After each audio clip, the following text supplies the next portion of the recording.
E aí, pessoal, tudo certo? Bem-vindas e bem-vindos ao Etc., podcast que traz para vocês a visão jurídica da notícia.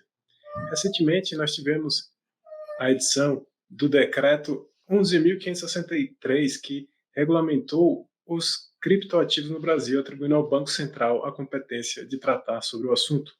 Para conversar sobre o tema, que vocês possam entender um pouco mais sobre esse tipo de regulação, esse tipo de ativo, nós convidamos novamente o professor Rafael Bianchini para conversar conosco. Mas antes de trazer o nosso convidado para a conversa, eu vou chamar a vinheta para dar aquele tempo para você curtir o nosso vídeo, para que ele alcance mais pessoas, para você se inscrever no canal e não perder os próximos episódios.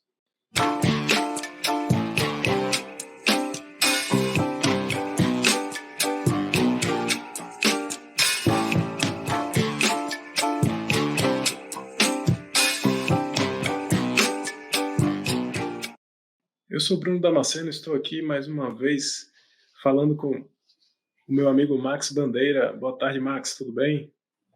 Tudo bem, Bruno? Boa tarde, Rafael. Antes de entrar na nossa conversa, para quem não assistiu a primeira participação do professor Rafael, eu vou pedir para ele se apresentar novamente aqui, contar um pouquinho da sua trajetória acadêmica e de trabalho, para vocês saberem um pouco mais sobre o trabalho dele e como ele vai contribuir para essa conversa muito interessante que nós vamos ter hoje. Olá, eu sou formado em Economia e Direito, fiz mestrado, doutorado em Direito e mês que vem vai fazer 15 anos que eu trabalho no Banco Central e na GV em agosto faz 4 anos que eu dou aula lá na GV hoje, mais do que nunca, também é importante, o Banco Central está bastante envolvido nesse assunto, né? Eu não estou falando em nome da instituição, estou falando em meu nome, né? Embora a gente, tanto na minha atuação docente quanto na minha atuação profissional, o tema está bem próximo da minha vida, mas aqui eu estou falando em meu nome. Para quem já acompanha as notícias, principalmente envolvendo os ativos virtuais, os criptoativos, ano passado, em dezembro de 2022, a gente teve a aprovação da Lei 14.478, que tratou sobre o tema, e, mais recentemente, para ser preciso, anteontem, a gente teve a edição do Decreto 11.563, que atribuiu ao Banco Central competência para tratar sobre regulamentação de ativos virtuais aqui no Brasil. E a gente sabe que esses ativos eles têm sido considerados um meio de impulsionar, de inovar aí as transações financeiras e de promover desenvolvimento econômico. Mas, como toda novidade, traz também preocupações e alguns riscos que nós escutamos as pessoas comentando que estão associados a esse tipo de ativo, que são a lavagem de dinheiro, evasão fiscal e outras coisas mais. Então, para começar a nossa conversa, a gente queria perguntar para o professor Rafael, qual é o estado atual da regulamentação desses ativos virtuais hoje no Brasil e como essa regulação brasileira se compara com a de outros países? Perfeito. O estado atual que a gente tem a lei e o decreto, né? Eles estabelecem diretrizes gerais da regulação e o decreto estabelece a competência, o órgão regulador será o Banco Central. É importante dizer, e aqui fazer uma diferença, que é o seguinte, quando a gente fala de criptoativo, muitas vezes, isso quer dizer muita coisa e as pessoas têm diferentes ativos na cabeça. Então, no fundo aqui a gente está falando, quando a gente fala do gênero, a gente está falando assim, esse universo cripto, ele envolve duas coisas essencialmente. A criptografia, daí vem o nome, e tecnologias de registro distribuído, que seriam o quê? O registro ficaria distribuído entre uma comunidade de pessoas, ele pode ser público ou pode ser privado, mas ele ficaria distribuído, ele não é centralizado, e com o uso da criptografia e mais mecanismos de consenso, essa tecnologia acaba dando um alto grau de segurança para algo que é descentralizado. Agora, a gente tem que fazer uma diferença, e a lei faz, em seu artigo 3º, do que é o ativo virtual. O ativo virtual é uma representação de valor, pode ser usada para pagamento, para investimento. Agora, ele não inclui o quê? A moeda eletrônica, tokens de utilidade, né, como um programa de fidelidade e tudo mais, ativos financeiros, valores imobiliários e outros ativos regulados. O que eu quero dizer com isso? Não é porque se usa, inclusive a lei nem faz uma menção à tecnologia de registro distribuído, né, para ser tecnologicamente neutra, mas independente da roupagem tecnológica, tokenizar algo não muda a sua natureza jurídica. Então, ativo virtual é algo, ou seja, moeda tokenizada continua sendo moeda, um valor mobiliário tokenizado continua sendo um valor mobiliário, enfim. Isso é bastante importante. Então, e uma consequência disso é o seguinte, o ativo virtual em si, ele não é regulável. Então, muitas vezes as pessoas falam assim, olha, a regulação dos ativos virtuais, não, a lei não regula os ativos virtuais, até porque, por exemplo, regular Bitcoin é impossível. Ela regula, na verdade, os intermediários desse setor que a lei chamou de prestadoras de serviços de ativos virtuais, no jargão de mercado é VASP, que é a sigla em inglês, e a atividade de serviços, a atividade que elas desenvolvem na prestação de serviços com ativos virtuais. Então, é isso que a lei regularia. Ela disciplina lá alguns serviços, em geral, a custódia, a administração, o auxílio para emissão, quem presta o serviço para auxiliar para emitir, e quem vai fazer, de alguma maneira, a troca desses ativos, seja por outros ativos virtuais, seja por moeda, né, porque é aí que entram todos os procedimentos de lavagem de dinheiro. Então, ela regula os intermediários. Feita essa etapa inicial, veja, a partir da semana que vem, né, tem uma parte penal da lei, os crimes já passam, as pessoas passam a ser punidas pelo crime. Agora tem coisa que está na lei, por exemplo, a aplicação do CDC, eu estava vendo aqui há alguns minutos, TJ já aplica Código de Defesa do Consumidor para essas empresas que na época, né, corretora de Bitcoin, que agora vai ser chamado de prestadora de serviço há muito tempo. Agora, a regulação mesmo, submeter a autorização de Banco Central, agora vai ter um segundo passo. O Banco Central vai ter que definir em regimento interno quais são as unidades responsáveis por esse processo de regular, de autorizar, de supervisionar. Essas unidades vão ter que elaborar propostas de normativos e a própria lei, em seu artigo 9º, coloca 6 meses no mínimo de adaptação de quem já está no mercado. E veja, hoje tem muita gente consolidada participando, que vai ter que entrar com um pedido de autorização como se estivesse entrando no mercado. Então, é claro, algumas práticas vão ter que ser mudadas, tudo mais. Então, tem um prazo de adaptação. O pessoal mais ansioso ainda tem muita coisa para acontecer nesse mercado, e como é um mercado muito dinâmico, é certeza que quando a regulação for feita, ela já nasça com alguma defasagem. E ainda nessa linha, quais seriam os principais desafios, as principais considerações que o Banco Central vai ter que ter em mente aí ao formular essas políticas para os criptoativos? Perfeito. A lei estabelece algumas diretrizes gerais que o regulador e as entidades deveriam seguir. Essas diretrizes gerais não fogem muito daquilo que já é exigido de intermediário financeiro tradicional, né? Então, assim, sistema de prevenção à lavagem de dinheiro e outros usos ilícitos da moeda, proteção de consumidores e usuários finais, livre concorrência, livre iniciativa, enfim, tem uma série de diretrizes lá que não diferem muito do que já tem para os intermediários tradicionais. Agora, o Banco Central vai ter que agir dentro do seu mandato, e esse é um desafio na regulação, que é supesar a estabilidade e a eficiência do sistema financeiro, né? Então, tentar deixar o mercado que traz soluções mais eficientes, mas tentar mitigar o risco sistêmico que é inerente à atividade de intermediação financeira, né?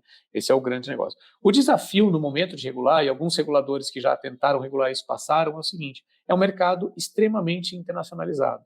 Ou seja, se a regulação pesar demais a mão, o risco é todo mundo fugir para outra jurisdição, e hoje a maioria dessas entidades estão operando offshore, à margem de qualquer regulação, e aí, assim, a gente acaba sendo tão inócuo quanto não regular. Então, essa é a nossa grande dificuldade. Em relação ao papel dos criptoativos na economia, a gente sabe que eles estão assumindo cada vez mais relevância na economia global e desafiando as formas tradicionais de moeda. O principal atrativo dos criptoativos é a sua natureza descentralizada, né, que fornece uma possibilidade de realizar transações de maneira rápida e eficiente, eliminando os chamados intermediários e reduzindo os custos, né? Considerando esse contexto, eu queria perguntar para você, de início, se você acredita que os criptoativos podem, no final das contas, vir a substituir o dinheiro tradicional, enfim, o dinheiro emitido pelos estados. Bom, acho que primeiro a gente precisaria precisar o que é o dinheiro tradicional, né? Assim, muitas vezes a gente tem uma associação quase instantânea do dinheiro tradicional com papel moeda e moeda metálica, que é a representação física.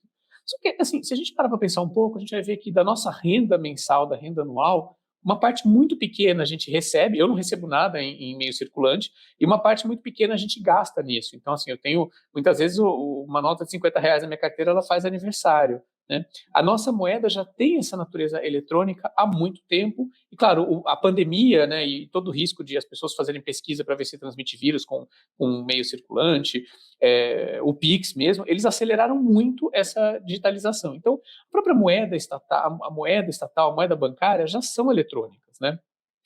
Quanto à descentralização e à velocidade, acho que aqui a gente tem que precisar, porque muitas tecnologias não trazem isso, né? Se a gente falar do Bitcoin, que é o ativo virtual mais importante, é o primeiro, por exemplo, uma transação com Bitcoin, no mínimo, ela vai levar 10 minutos para acontecer. Tá? Então, isso se a gente conseguir que a transação passe na frente das outras na fila. Tem que pagar uma tarifa bem alta para isso ocorrer, mas elas, em geral, esperam um tempinho mais se não quiser pagar uma tarifa alta. A própria capacidade de fazer transações, né, na blockchain do Bitcoin é muito pequena. Então, assim, o recorde histórico foram 14 transações no segundo. O Pix já faz mais de 1.000 por segundo na média, com picos de 5, 6 mil. Então, assim, é ilusório que principalmente as tecnologias mais descentralizadas, elas têm um problema muito sério, e isso já é bem descrito na literatura, que a gente chama de escalabilidade. A blockchain não consegue suportar muitas transações, enfim, e velocidade. E conforme o Ethereum, esses problemas são muito menores no Ethereum, principalmente muito mais rápido e tudo mais. Então, não chegam a ser tão rápido. O usuário final acaba percebendo essa rapidez, porque como a blockchain é muito restrita, muitas vezes eles recorrem a intermediários que fazem o que se chama de soluções off-chain. Ou seja, não está registrado na blockchain, está registrado no livro de algum intermediário que usa controle interno, sistemas tradicionais. Veja, já não tem aquela descentralização, já estou recorrendo ao intermediário. Agora, quanto à possibilidade de substituir moeda, a moeda é muito mais do que essa representação física, né? A moeda, no fundo, ela depende de um Estado. Eu brinco, eu tenho essa dupla formação, né? Meus colegas da economia, basicamente, a moeda é como se fosse uma dádiva da natureza. E aí os juristas dão risada quando eu falo assim, não, a moeda tem o Estado. Só que eu falo, vocês juristas também usam o termo natureza jurídica e está tudo certo, né? A gente acaba usando. A moeda depende do Estado. Se a gente pensar assim, a moeda tem 3 funções clássicas: meio de pagamento de curso forçado, unidade de conta, que é balanço precisa ser publicado na moeda, a nossa referência, uma moeda que funciona bem, a gente pensa na moeda nacional, quanto custam os bens, e reserva de valor, que depende da capacidade de uma autoridade monetária controlar o valor interno, ou seja, ter uma inflação baixa, ou externo, uma taxa de câmbio com relação a uma outra moeda. Isso tudo depende de lei. Nossas obrigações, tributo, a gente paga em real, não é uma mera coincidência, porque tem lei obrigando, né? Está no CTN, enfim, ações a gente paga em real também por uma série de normas que obrigam isso a ser pago. Então o Estado acaba, tem Estado que não emite moeda, o Equador, por exemplo, usa o dólar, né? Tem Estado que tem mais de uma moeda em circulação, a China tem vários, tem Hong Kong, tem Macau, enfim, tem a própria China continental que usa outras. O aspecto essencial da moeda não é exatamente um Estado emitindo, mesmo porque muitos bancos centrais são privados, mas o Estado está por trás dessas funções, tem norma disciplinando cada função. Aí a pessoa pode falar assim, tá, mas e país onde as pessoas não usam a moeda? Por exemplo, a Venezuela teve um processo de hiperinflação há alguns anos e até hoje a inflação mais alta do mundo é a da Venezuela, né? E as pessoas fugiram para o dólar e outras moedas. Eu respondo o seguinte, moeda, como qualquer instituição, ela pode funcionar ou não. A gente não tem a figura da lei que pega e a lei que não pega, a mesma coisa a moeda pode pegar, a moeda pode não pegar. Numa hiperinflação, o que acontece é que a moeda não pega, aquela sociedade recusa essa moeda. Então, muito mais, veja, não é porque tem algo descentralizado e se surgir algo que tem uma velocidade maior, uma escalabilidade, substituiria, porque tem um Estado por trás. No caso dos ativos virtuais, por exemplo, a volatilidade deles é muito grande. E, enfim, isso impede que seja uma reserva de valor. Eles são ativos de risco. A gente olha empiricamente, são ativos de risco. E impedindo que seja reserva de valor, veja, função unidade de conta, pense numa empresa publicando balanço com valores em Bitcoin. Pense a gente indo para o supermercado e tendo que pagar conta em Bitcoin. Ficaria muito difícil a gente conseguir descobrir preço. E todos nós vivemos em economias de mercado, na qual descobrir preços tem que ser algo barato e fácil para que a economia de mercado funcione, né? Então, esse processo de descoberta de preços numa economia baseada em cripto seria inviável. E forçar esse meio de pagamento teria também um problema dos excluídos financeiros. Não é à toa que nenhum Estado, por mais digitalizada que seja a população, cogita seriamente, no horizonte previsível, abolir o papel moeda. Por quê? Porque todo lugar tem gente que não tem acesso. No Brasil, mais ou menos 15% da população adulta não tem celular, não tem acesso à internet, não tem acesso ao sistema financeiro. Ou seja, são 15% que, se não tiver meio circulante, essas pessoas não vão ter como fazer pagamento de nada. Então, esse é um aspecto importante. Uma experiência interessante, para finalizar a sua pergunta, é o de El Salvador. El Salvador, o presidente, né, entusiasta de Bitcoin, o Estado editou uma lei que tornou o Bitcoin moeda de curso legal. Eu uso muito esse exemplo em aula porque é interessante pra caramba. Se a gente ler a lei, fizer uma leitura sistemática da lei, ela fala, Bitcoin é moeda de curso legal em El Salvador, Bitcoin é obrigado a aceitação, só que lá depois tem um artigo que fala, olha, não é todo mundo que é obrigado a aceitar. Fala, opa, então moeda de curso forçado, mas mitigado. É unidade de conta? Aí você olha lá, os preços podem ser expressos em Bitcoin. Unidade de conta, os preços devem ser expressos, não pode. Os preços devem ser expressos do quê? Em dólar, né? Porque El Salvador adotou o dólar há 2 décadas. Ou seja, a unidade de conta verdadeira é o dólar. Então, mesmo quem entende que é moeda, não adotou. Aí o pessoal vai falar assim, mas tem as stablecoins. O mercado, veja, essa necessidade de uma âncora estável decorre do próprio mercado. O próprio mercado criou as chamadas stablecoins, são ativos virtuais que tem um operador por trás que tenta estabilizar o valor com uma grandeza econômica. Essa grandeza econômica pode ser qualquer coisa. Tem stablecoin de Bitcoin, por exemplo, que procura estabilizar o valor em relação a manter cotação de 1 para 1 com Bitcoin. Mas as mais importantes, sem sombra de dúvida, são vinculadas ao dólar.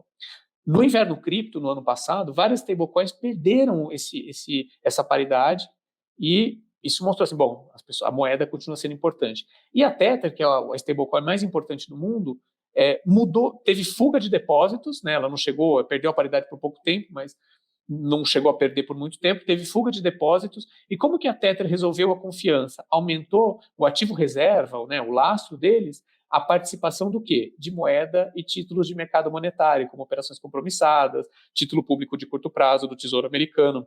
Ou seja, as próprias stablecoins, se a gente for olhar com uma lupa, a gente vai ver que, no fundo, nas stablecoins, a reserva de valor de verdade é a moeda estatal na qual elas estão referenciadas. Então, num horizonte previsível, isso não vai mudar.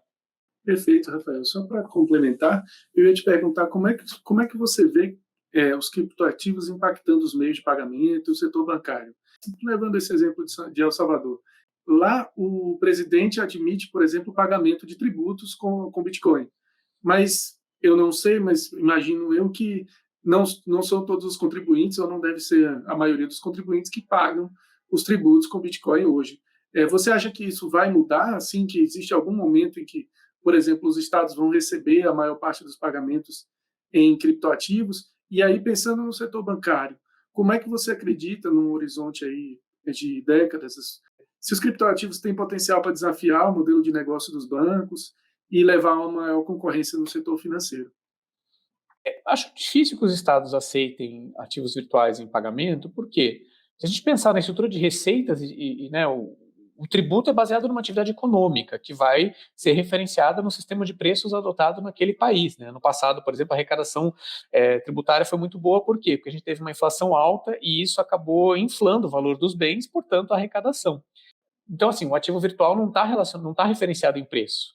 Uma outra questão e a estrutura de despesa do Estado? Bom, o Estado gasta no quê? Gasta em servidores públicos, produtos e serviços. No fundo, também está referenciada no sistema de preços. Então, introduziria um elemento de arrecadação volátil.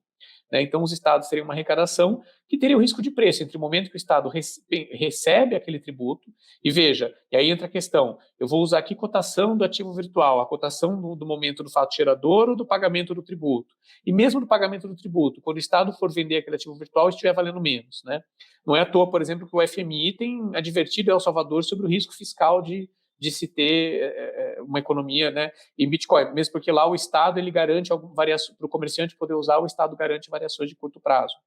Então, é muito difícil fazer esse tipo de utilização de ativos virtuais pela própria característica. Agora, quanto à concorrência, acho que assim, a gente precisa separar duas coisas. O artigo 8º da lei, né, do 14.478, ele prevê que as instituições autorizadas pelo Banco Central possam prestar serviços de ativos virtuais. Então, o Banco Central é o regulador, ele tem as prestadoras de serviços de ativos virtuais stricto sensu e as instituições autorizadas pelo Banco Central poderão, do jeito que o Banco Central entender na regulação dele. Então, elas podem concorrer.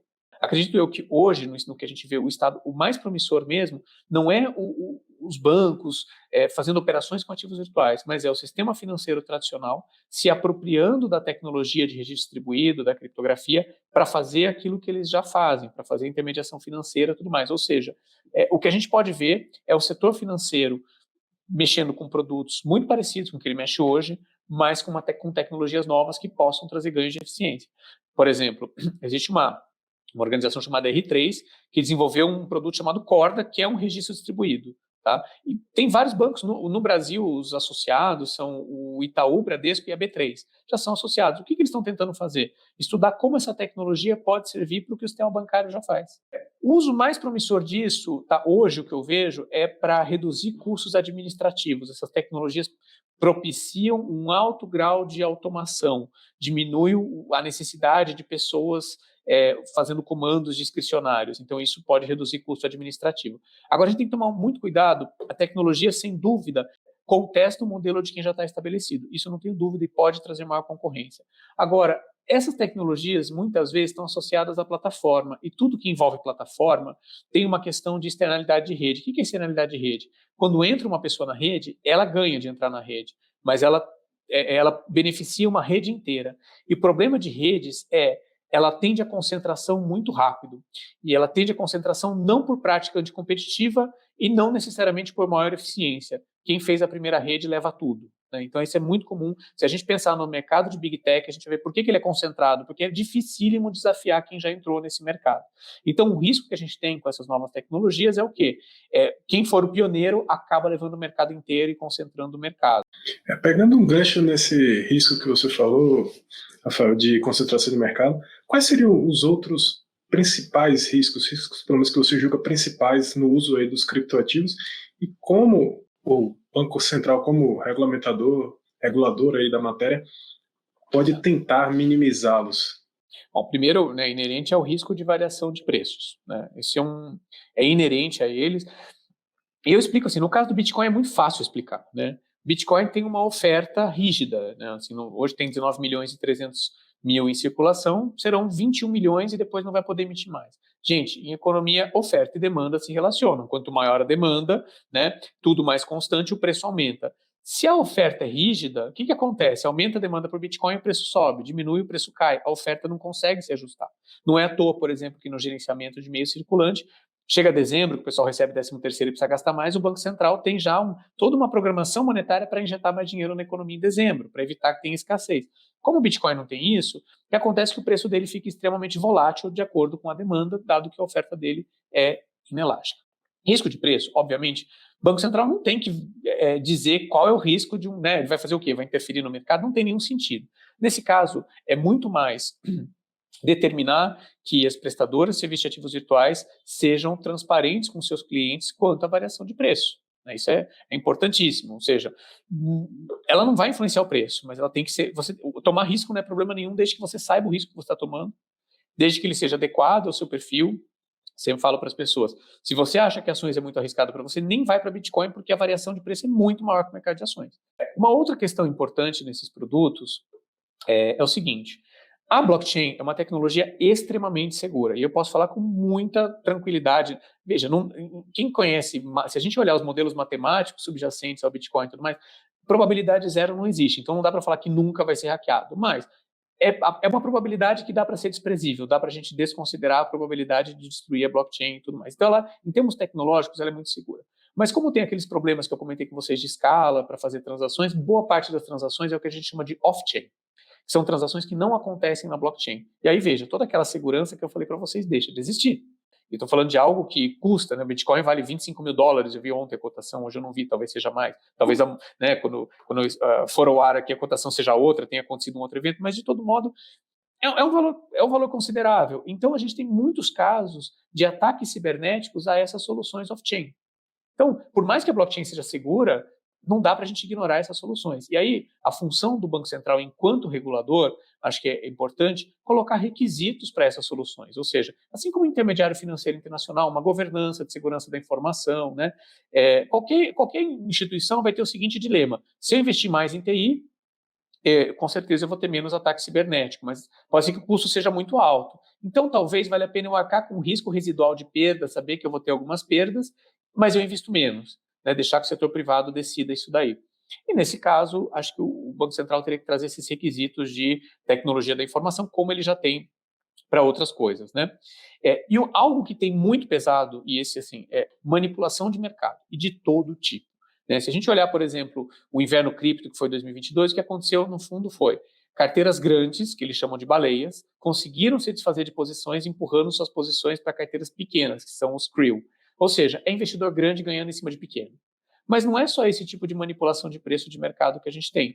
A gente tem, por exemplo, a literatura chama de valor extraído pelo minerador, que é o quê? Em blockchains públicas, a informação, uma transação não realizada, se eu quero transferir um Bitcoin para vocês, essa informação fica, essa transação que eu quero fazer fica no mempool. Em situações normais, o minerador extrai as que estão oferecendo mais tarifa. Veja, se tem mais demanda por transações e capacidade da blockchain, ele vai escolher que tem mais tarifa para fazer. Mas o que acontece? Como essa informação está lá e o número de mineradores é pequeno, porque isso exige muita capacidade computacional, o minerador acaba usando, fala assim, mas peraí, o objetivo dele é maximizar lucro. Para maximizar lucro, o que ele faz? Uma espécie de inside information com aqueles dados que estão lá. Então já tem evidência empírica de que eles ganham dinheiro com isso. Tá? Veja, nossa lei não está regulando o minerador, mas esse uso de inside information é algo importante, né? Assim, uma coisa. E aqui tem uma dificuldade. Quem tem expertise de fazer isso é a CVM, não é o Banco Central.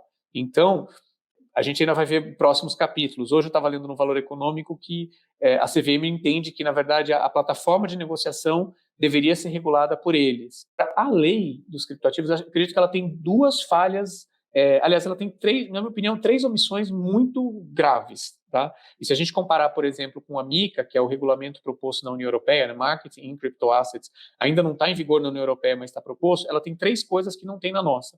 Primeira, a regulação da parte de negociação, que a nossa não tem. As atividades de prestadora de serviços de ativos virtuais não incluem a negociação.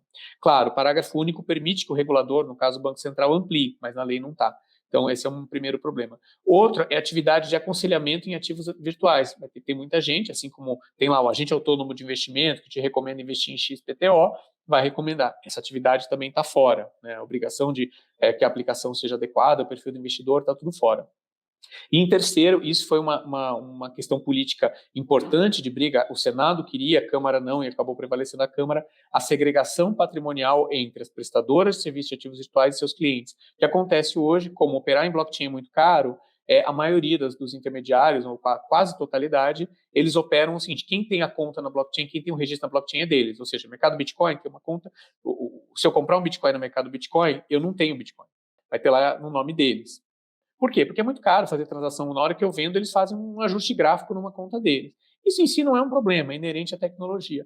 Agora, a segregação do patrimônio, ou seja, o que a legislação europeia pede e a nossa não coloca um prestador de serviços de ativos virtuais deve ter endereços diferentes. O que é patrimônio próprio dele, em ativos virtuais, e o que é patrimônio de cliente. Porque o que tem de confusão patrimonial nesse tipo de coisa, vocês podem já imaginar nesse tipo. Eu digo o seguinte, no mínimo, como a nossa legislação não determina a segregação patrimonial, enquanto não tiver base legal, eu defendo que o Banco Central não pode obrigar, mas o que o Banco Central poderia obrigar sim é um disclosure, dizer o seguinte, que o intermediário tem que explicar o grau de segregação para o cliente, né? Mas o desejável seria que a gente tivesse base legal para essa segregação patrimonial. Esse eu acho que é um risco bem relevante. Lá fora deu muito problema em algumas corretoras, como a Quadriga no Canadá, por exemplo, onde, na verdade, o dono, na verdade, ele usou recursos de clientes, teve prejuízo e depois ele ficava usando dinheiro de cliente novo para pagar saque de cliente que estava saindo e não tinha operação nenhuma, não estava comprando Bitcoin de jeito nenhum. Nossa, virou uma pirâmide, então. Quase uma pirâmide. Teve uma auditoria da Ernst Young, e aí entra a beleza da tecnologia, tá? A gente parece que é só crítico. Como que eles descobriram que era? Blockchain pública, a informação é pública. Então, o que eles conseguiram ver? Pelo endereço deles, não aparece o nome, não aparece meu nome, né? Mas aparece uma sequência de letras e números bem grandes, que é o identificador único de cada um. Falou, naquela data que eles falavam que estavam comprando coisa de cliente, eles não compraram nada. Então ficou muito claro que, na verdade, ele não estava comprando, ele só tinha uma carteira vazia. Então, Rafael, e como você vê que o regulador poderia abordar essas questões de segurança cibernética e proteção contra fraudes? E como que você vê, por exemplo, a computação quântica desafiando isso? Porque quando a gente fala em tokens, a gente fala em chaves inquebráveis pela computação binária que a gente tem hoje, né? Mas existe uma grande preocupação de, em algum momento nos próximos anos, alguém conseguir criar um computador quântico estável e daí sair quebrando todo tipo de criptografia que a gente tem no mundo. Então, eu queria que, talvez, nessa resposta, você abordasse essas questões de segurança cibernética e de riscos de superação prematura dessa tecnologia que embasa os criptoativos. Bom, quanto à segurança cibernética, acho que a questão central é assim, se eu fizer operações no peer-to-peer, né, com vocês, sem usar intermediário, veja, a não ser que eu faça uma besteira grande, como perder minha chave, eu não vou, né, ou cair eu não vou perder, ele é muito seguro. Então, o problema de os riscos de segurança cibernética estão muito relacionados aos usos desses intermediários e transações fora da blockchain. Então, nesse caso, vejo o Banco Central como um regulador que vai ter que colocar requisitos de governança da TI, né, o apetite ao risco, enfim, como ele já faz para bancos, então não vejo tão diferente assim. Quanto à computação quântica, acho que ainda assim, está tudo muito... Assim como eu sou uma pessoa muito cética, porque isso até vem na minha formação de economia, eu quero ver números, eu quero ver resultado. Então, sempre que alguém fala assim de ativos virtuais, fazendo inclusão financeira, eu quero ver resultado, eu quero ver o quanto que tem de gente entrando nisso, eu quero ver, né? A gente ainda vê tudo muito experimental, tá? O que eu observo, por exemplo, na rede do Bitcoin, isso não se aplica à computação quântica, mas é o seguinte, o desenho dele, essa é uma parte bonita no caso do Bitcoin, ele é desenhado para que seja sempre economicamente mais vantajoso usar minha capacidade computacional a favor da rede, ou seja, no caso do Bitcoin, é minerando, do que tentando fazer um golpe naquela rede. No caso do Bitcoin, como se faz golpe, não é exatamente destruindo, né? As pessoas falam que a criptografia é inquebrável, na verdade ela é muito, muito, muito, muito difícil de quebrar, a probabilidade é desprezível. Mas eu posso criar uma cadeia mais longa e a minha cadeia prevalecer, eles chamam de ataque de duplo dispêndio, né? Então, vendo um Bitcoin para você, só que a cadeia onde está seu Bitcoin não vale mais nada, ou seja, na cadeia verdadeira continua com o meu Bitcoin. Esse é o tipo de ataque. Mas, economicamente, vale muito mais usar a capacidade computacional para minerar transações e ter minha recompensa com a mineração, ganhar novos bitcoins, ganhar tarifa, eventualmente fazer um insider trading aí, do que tentar hackear. Então, acho que nesse sentido não é ainda a blockchain é uma tecnologia muito segura. Então, todos os desafios dela ainda são, e veja, essas tecnologias podem sofrer inovações e elas incorporarem computação quântica. Então, também nesse caso, eu não vejo no horizonte previsível um grande problema para essas tecnologias, tá? O reflexo dessa segurança, que eu volto a dizer, é muito grande, é que a escala é pequena, tem uma série de coisas e todas as soluções que, na verdade, aumentam a escala, né, resolvem os problemas da blockchain do Bitcoin, por exemplo, vão implicar algum grau maior de centralização, de intermediação financeira. Esse é o grande problema. É uma trindade impossível de você ter escalabilidade, segurança e descentralização. Alguma coisa você vai ter que abrir mão. Agora, quanto a fraudes, primeiro, assim, fazendo de novo menção à lei, foi editado lá, tem o artigo 171A, que cria um novo tipo de estelionato. Então, tem isso. Agora, a gente tem que tomar cuidado, porque muitas vezes as pessoas acreditam que é fraude com ativos virtuais, o que a gente chama de engenharia social. O que é isso? Por exemplo, a pessoa fala que está operando com ativos virtuais e está investindo, é um trader, chama o que for, toma seu dinheiro e ela gasta com ela mesma, vai fazer o Instagram da ostentação, enfim, um esquema de pirâmide tradicional, onde a pessoa fala, isso em si não tem nada de ativo virtual, é o ruim e velho golpe da pirâmide aplicado usando um tema do momento e a pessoa vai lá e cai. Isso tem acontecido, por exemplo, não com pirâmide, mas é muito comum, por exemplo, que as pessoas falem, mas o Pix é inseguro, porque eu conheço não sei quem que caiu em golpe. Se a gente olhar, a tecnologia do Pix é muito robusta. O Pix você não tem, assim, no Banco Central as contas são íntegras, as contas do banco as transações são íntegras, ou seja, se eu recebo um Pix, o dinheiro cai na minha conta. Tudo que as pessoas comentam que acontece são o quê? Pessoas muito bem treinadas, muito espertas, que acabam obtendo nossas informações de alguma maneira para fazer Pix, para que a gente faça Pix para elas. É o que a gente chama de engenharia social. A tecnologia em si não é culpada disso. E isso não tem muito o que fazer porque é o seguinte, o Banco Central vai regular prestadora de serviços de ativos virtuais, e muitas dessas fraudes são cometidas por gente que, na verdade, só usa o nome ativos virtuais e não está fazendo nada. Acho que vai ter um meio bom da gente saber quem é sério ou não. O Banco Central, na página dele, tem lá instituições autorizadas. Então, nesse momento, nenhuma delas é autorizada porque não tem competência, né, ele só tem competência a partir do dia 13 agora. Mas quando essas instituições forem autorizadas, eu vou poder ir no site do Banco Central e falar, será que essa trader com nome difícil, nome inovador, ela realmente é trader? Eu vou lá olhar, mas a engenharia social vai continuar existindo. Assim, o mercado de cripto ganha uma fama por muita coisa, mas essa eu acho que é bem indevida, porque as pessoas fazem golpe de qualquer jeito, e se acabar a febre, se tiver a febre com ações, elas vão fazer com ações, assim como nos anos 90 teve a febre do boi gordo, né, e veja, a agropecuária era um negócio super lucrativo, o problema é que a fazenda boi gordo era um esquema de pirâmide, não tinha nada de boi gordo lá na história, então esse tipo de fraude vai continuar existindo, infelizmente. A gente conversou agora bastante sobre os riscos associados aos criptoativos, mas, claro, existem também benefícios que eles podem trazer. Um dos benefícios que a gente espera, digamos assim, pelo menos numa expectativa geral e até um pouco leiga, é que essas novas tecnologias promovam sempre a inclusão. No caso dos criptoativos, a inclusão financeira, né, das pessoas. Como o Pix fez, por exemplo, foi uma tecnologia do Banco Central que incluiu foi muito inclusiva para, enfim, milhões de pessoas. Então, Rafael, você acha que a regulamentação dos criptoativos tem o potencial de gerar uma inclusão financeira semelhante à que o Pix gerou aqui no Brasil? Sou bastante cético quanto a isso. Tá? Sou cético pelo seguinte, os defensores de que os ativos virtuais trazem inclusão financeira partem de uma constatação que, digamos assim, é verdade para muitos países, o acesso à internet, ao telefone celular, costuma ser maior que o acesso ao sistema bancário. Ou seja, tecnicamente, muitas pessoas seriam candidatas a ter acesso a um Bitcoin, a um Ethereum, mas não seriam candidatas a ter acesso a uma conta bancária. No Brasil, isso já não é mais verdade. No Brasil, a gente teve por conta até do Pix, o Pix, o que ele fez, na verdade? Ele barateou tanto o custo de se ter uma conta, ou seja, muita gente, muito intermediário financeiro, especialmente as instituições de pagamento, puderam fornecer contas de baixo custo para os seus clientes e barateou demais as transações, né? Microempreendedor individual e pessoa física é isento de tarifa no caso do Pix. Então, ele trouxe um salto de inclusão. Hoje, você tem na população adulta, basicamente, quem tem acesso ao sistema financeiro, quem tem acesso à internet, quem tem telefone, é mais ou menos 85%. É quase igual o percentual nos três. Né? E como a pesquisa é uma pesquisa amostral, digamos, dá para a gente dizer que é praticamente a mesma coisa. Então, já mostra que, assim, para você trazer mais gente, são pessoas que não têm telefone e não têm internet. Tá? Então, simplesmente oferecer um acesso a um ativo virtual, como que ela vai acessar? Então, sou bastante cético. Além disso, tem o fato, por exemplo, se a gente olhar essas redes mais descentralizadas, o custo de fazer transações na blockchain é muito alto. Eu costumo dar aula e na hora que eu estou dando aula, eu dou aula à noite, né? O mercado da Ásia está bombando. Eu costumo mostrar para os alunos qual é a tarifa paga naquele momento. E assim, numa das aulas, a tarifa daquele bloco lá tinha sido em média $60 por transação.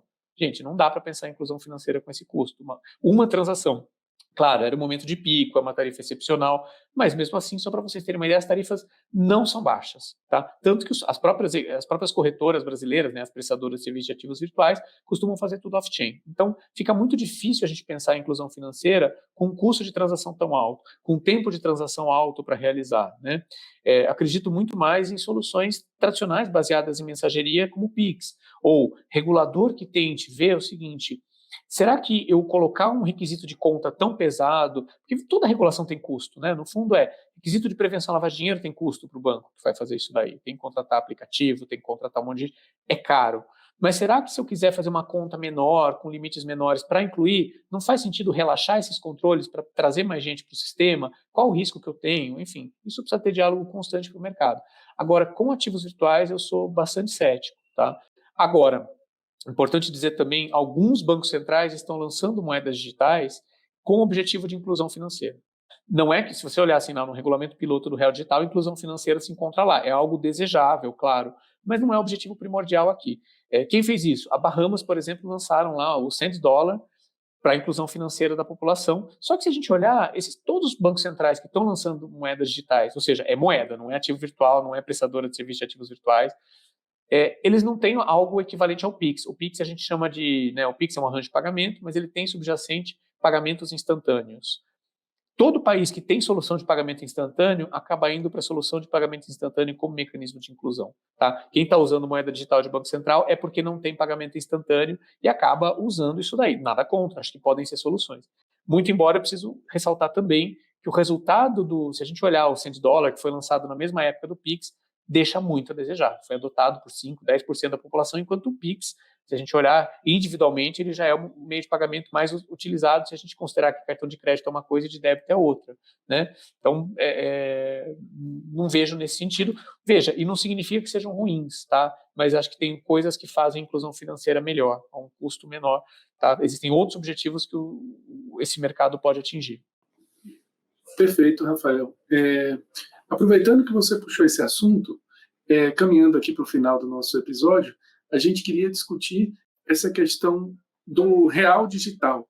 Com a crescente digitalização da economia e o avanço dos criptoativos, muitos países estão explorando essa possibilidade de emitir suas próprias moedas digitais. No Brasil, o Banco Central já anunciou a intenção de lançar a moeda digital brasileira, o Real Digital. E no final de abril, foram publicadas regras e procedimentos para funcionamento de um projeto piloto que, por enquanto, trabalha com transações simuladas, né? Mas a perspectiva do Banco Central é disponibilizar o Real Digital à população a partir do final de 2024.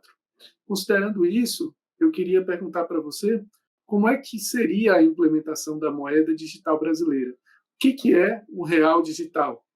Como é um piloto, muitas coisas vão ser testadas, inclusive lá no edital o Banco Central fala, pode ser que a gente conclua que a tecnologia não atende aos requisitos, né?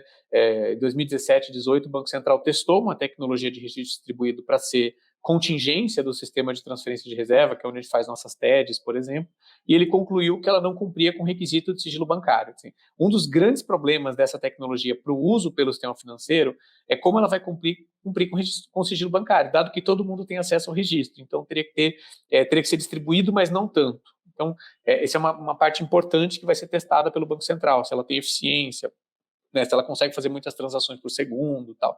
Foi uma etapa importante escolher qual tecnologia ia ser testada. E o que consistiria o real digital? Bom, qualquer moeda digital de Banco Central, uma primeira decisão que os bancos centrais têm que tomar é se ela vai ser uma moeda digital que a gente chama de atacado ou de varejo. De atacado é uma moeda digital que não é qualquer pessoa que pode ter acesso. Só quem tem acesso à conta no Banco Central. Grosso modo, instituições financeiras, instituições de pagamento. Ou seja, só quem tem conta no Banco Central transfere dinheiro da conta para o Banco Central. Então, vamos dizer assim, o Itaú tem dinheiro na conta dele que é real digital. Então, ele transfere R$1 bilhão da conta dele para a conta do Banco Central e o Banco Central emite R$1 bilhão em tokens de real digital para o Itaú, por exemplo. Isso seria uma moeda de atacado. Uma outra questão diferente seria uma moeda digital de varejo. Ou seja, assim como o meio circulante, você poderíamos ter tokens do real digital. O Banco Central, nesse momento, optou por um real digital de atacado, ou seja, nós não vamos ter acesso ao real digital, só quem já tem conta no Banco Central. Nós vamos ter acesso a tokens de reais emitidos por bancos, e nesse caso é um token de moeda, com o que eles chamam de reservas fracionadas no Banco Central, ou seja, uma parte dos tokens emitidos ficariam retidos no Banco Central, a exemplo do que já acontece com a moeda, né, o compulsório, e as instituições de pagamento emitiriam tokens de moeda eletrônica. E, nesse caso, tudo ficaria retido no Banco Central, porque a moeda eletrônica, tudo precisa ser lastreado no Banco Central. Tá? Então, nesse caso, seria uma moeda do real digital nessa etapa que está sendo testada. Para o Banco Central, seria uma moeda de atacado. E tem 3 razões para que isso ocorra. A primeira delas é mais simples, é jurídica. Lei 4595, artigo 10, inciso 1º, o Banco Central vai emitir moeda e papel moeda. Não tem acesso a outra coisa, né? Tem previsão legal, é só para emitir isso e captar depósito de instituição financeira. Então, hoje não teria base legal para emitir o real digital para cidadãos. Isso assim, o FMI já fez estudos sobre isso e a maioria dos bancos centrais estão nesse mesmo esbarram na questão jurídica. Uma outra questão seria uma questão mais operacional. Quem faz gestão de conta precisa fazer prevenção à lavagem de dinheiro, tudo mais. Isso custa, isso demanda uma capilaridade. Veja, o Banco Central do Brasil tem 3.200 funcionários.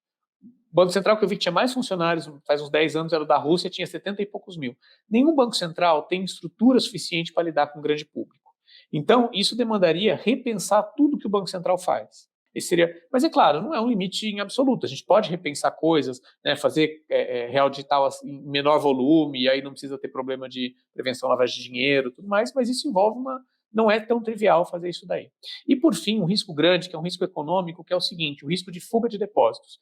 A gente pode pensar assim, como cidadão, para que eu vou ter um depósito num banco comercial qualquer, que tem o risco do banco quebrar e eu ficar sem nada, se eu posso ter um depósito no Banco Central? E, por definição, o Banco Central do Brasil é a única pessoa jurídica que não quebraria nunca na emissão de reais, né? Óbvio. Ele emite o real, então ele não vai quebrar na emissão de reais. O que aconteceria? Os bancos perderiam depósitos. Como que os bancos hoje dão crédito com base no que eles têm de depósito? E como ficaria o mercado de crédito, né? Então, isso também, quando os bancos centrais cogitam lançar uma moeda digital de varejo, como o Banco da China está lançando, por exemplo, eles costumam colocar limites para que a população tenha acesso, ou seja, não é tudo que você pode trocar. Ou colocar a taxa de juros real negativa, você pode ter essa moeda que tem risco zero, mas ela vai queimar na sua mão. Não dá para simplesmente, enfim, colocar. Então, nesse primeiro momento, seria essa a proposta de ser uma moeda de atacado, acessível, não acessível para a gente. A gente teria acesso a tokens referenciados no real digital. Quais seriam as possíveis consequências para o sistema financeiro brasileiro que a gente tem hoje e também para os outros criptoativos que a gente vê hoje existentes no mercado? Moedas digitais de Banco Central, elas costumam ter 3 objetivos. Um, né, seria a inclusão financeira. Como comentei com vocês, acho que para o nosso Banco Central isso não faz tanto sentido. A gente já tem uma solução bastante robusta para pagamentos instantâneos. Isso vem sendo estudado, por exemplo, pelos bancos centrais de país pequeno do Caribe, pela Nigéria, tudo mais, mas a maioria dos bancos centrais não está olhando para a inclusão financeira como objetivo. Outro objetivo importante que muitos bancos centrais estão olhando é pagamento transfronteiriço. Ou seja, transação de moeda. Esse é um grande gargalo global, né, seja por razões de custo, falta de padronização de mensagem e tudo mais. Por exemplo, existe um projeto chamado mBridge entre o Banco Central da China, de Hong Kong e da Tailândia e dos Emirados Árabes Unidos para fazer transferências de moeda, isso, transferências vinculadas a comércio exterior, entre eles usando as moedas digitais dos respectivos bancos centrais, né? Então, é um caminho promissor. O BIS tem se debruçado, e como o BIS está vendo muitos países juntou aí a fome com a vontade de comer, né? De um lado, ele tem uma agenda importante de facilitar transações cambiais. Veja, não é que o BIS não está falando que os países não devem aplicar controle de capital, mas uma coisa é não poder fazer uma transação porque é proibida, a outra é não poder porque eu não consigo, porque o padrão de mensagem não se comunica, porque o fuso horário não se comunica, porque tem que alguém ficar lendo a mensagem no Excel e ajustando para outra mensagem. É isso que o BIS está tentando diminuir essas fricções. E, ao mesmo tempo, vários bancos centrais lançando suas moedas digitais, e o que o BIS está preocupado nesse momento é que elas sejam, pelo menos, interoperáveis, para que elas já se comuniquem, já está nascendo tudo agora e já não nasça fragmentado, né? O nosso Banco Central, nesse momento, também não está olhando para isso. Não é que ele não vai olhar, mas não é o que está, até porque no piloto, se vocês olharem, os 14 selecionados são instituições financeiras nacionais para fazer coisas que elas já fazem no mercado financeiro, então, nacional, né? Então não é isso. Agora, tem uma terceira função de moedas digitais de bancos centrais, que é, primeiro, tentar colocar, por exemplo, em plataforma única esse monte de ativo em registro distribuído que está nascendo, né? Então, imagina, está tudo numa plataforma, a liquidação financeira ficaria muito mais fácil, muito mais eficiente, e tentar ser a moeda de liquidação desse universo cripto, dessas prestadoras de serviços de ativos virtuais. Né, elas recorrem a stablecoin porque precisa, a estabilidade é uma demanda do mercado. Então, tentar, de alguma maneira, óbvio, como é moeda digital de Banco Central, não tem risco de crédito e de liquidez, é muito mais seguro como ativo de liquidação. Né? Então, oferecer essa alternativa, num primeiro momento, pelo menos, né, novamente, eu estou falando de algo que está no piloto, ou seja, tudo que eu estou falando daqui 10 anos provavelmente não vai ter nada a ver com o que eu estou falando. Mas no momento inicial ninguém seria obrigado a adquirir real digital, nenhum banco seria obrigado a adquirir real digital. Então, tentar de alguma maneira dar uma alternativa segura para eles. Falar assim, olha, esse universo cripto está nascendo, vamos dar uma moeda de liquidação segura. Se a pessoa quiser tomar o risco com a stablecoin, porque ela entende que a stablecoin é interessante, legal. Mas se ela estiver usando a stablecoin porque, na verdade, ela precisa de algo estável e é o mais próximo da moeda que ela tem, o Banco Central vai lá e oferece. Esse se a gente olhar o que o Banco Central do Brasil está fazendo, é o nosso principal objetivo. Tem alguns bancos centrais também. Se a gente olhar o Banco Central da Suíça, por exemplo, a moeda digital dele é muito próxima desse objetivo. Não por coincidência, a Suíça modificou uma série de leis, direito de obrigações, lei de falências, tudo mais, mas o foco lá foi prever uma espécie de bolsa de valores baseada em tecnologia de registro distribuído.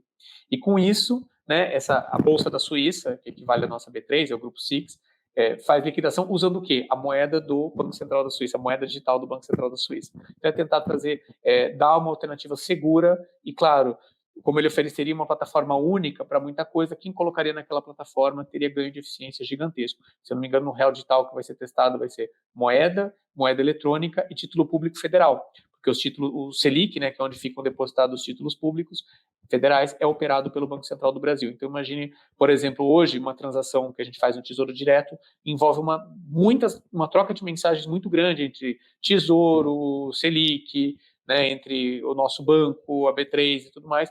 Se a gente coloca numa plataforma única, isso possibilitaria, é uma promessa da tecnologia, ainda não foi testado, o que a gente chama de liquidação atômica. Em um clique, o dinheiro sai da minha conta, né, o meu token de real, né, não seria o real digital, sai da minha conta, vai para a conta do Tesouro, e ao mesmo tempo, nesse mesmo clique, o título do Tesouro já está na minha mão. Por exemplo, é o tipo de ganho potencial que a gente teria. Infelizmente, como conversa boa passa rápido, a gente chegou aqui no nosso tempo do programa, então eu vou chamar a vinheta para nós passarmos para o nosso último bloco, o bloco das indicações culturais.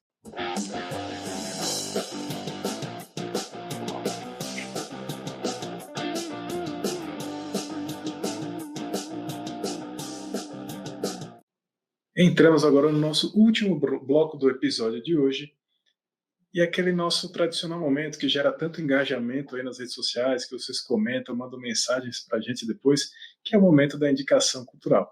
Mais uma vez, vamos pedir a gentileza para o professor Rafael indicar aí um filme, um livro, uma programação cultural, de modo geral, que ele goste, que ele já tenha feito e que ele ache que vai caber bem agora para o pessoal descansar um pouquinho, descomprimir aí nesse final de semana aparentemente de frio e chuva aqui em São Paulo.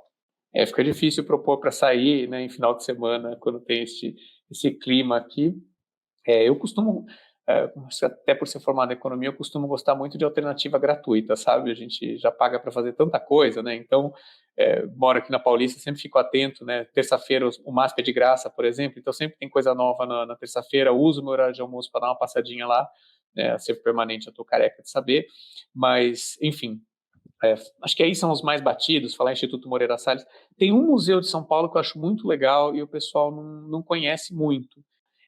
Aliás, vou dar duas alternativas aqui. Um é o Museu de Arte Sacra, e vejam, eu sou ateu, não tenho nenhuma formação religiosa, mas a arte sacra é bonito de ver, né? Então tem o Museu de Arte Sacra, ele é estadual, fica em frente à Pinacoteca, ele é muito bonito, ele surpreende, sabe? Os museus, aliás, a curadoria de museu paulista costuma ser muito boa, eles são bem, bem interessantes. Então, recomendo fortemente, assim, eu nem lembro se eu paguei ou era baratinho, mas enfim, também os museus paulistas têm um dia que é de graça, então talvez tenha entradas de graça, porque eu sou tipo de pessoa que até para isso eu quero economizar. E para quem tem criança, e eu vejo meus sobrinhos amaram, tá? O Museu Catavento, que fica lá perto do Mercado Municipal. Esse, assim, foi interessante ver crianças que aparentemente não tinham formação em ciência enlouquecendo no museu para testar um monte de coisa. Então, fica aí a dica para quem tem criança pequena. Acho que é um negócio bem legal para conhecer. Queríamos agradecer mais uma vez a presença do professor Rafael aqui. A gente sabe como é difícil achar um espacinho na agenda dele, que é tão concorrida. Então, muito obrigado, professor, por aceitar mais uma vez o nosso convite, por acreditar aí no nosso projeto e por dar essa aula aí bem legal sobre criptoativos aí para a gente. Já fica um convite aí para uma terceira aparição. Na terceira aparição pede música, né? E assim, o nosso agradecimento tem que incluir o agradecimento também pelo primeiro vídeo, que não é o vídeo que tem mais visualizações do canal, mas é o vídeo que tem mais horas assistidas do canal. Ou seja, é um vídeo que realmente gerou bastante interesse, esclareceu várias dúvidas, exatamente com essa linguagem simples, mas sem perder a profundidade e o rigor que a gente quer chegar aos nossos ouvintes. Muito obrigado mesmo, Rafael. Eu que agradeço, gente. Queríamos agradecer também a você que está assistindo a gente aqui no YouTube, você que está nos escutando nas plataformas de áudio, no Deezer, no Spotify. Fica aí o nosso muito obrigado, um abraço e até semana que vem.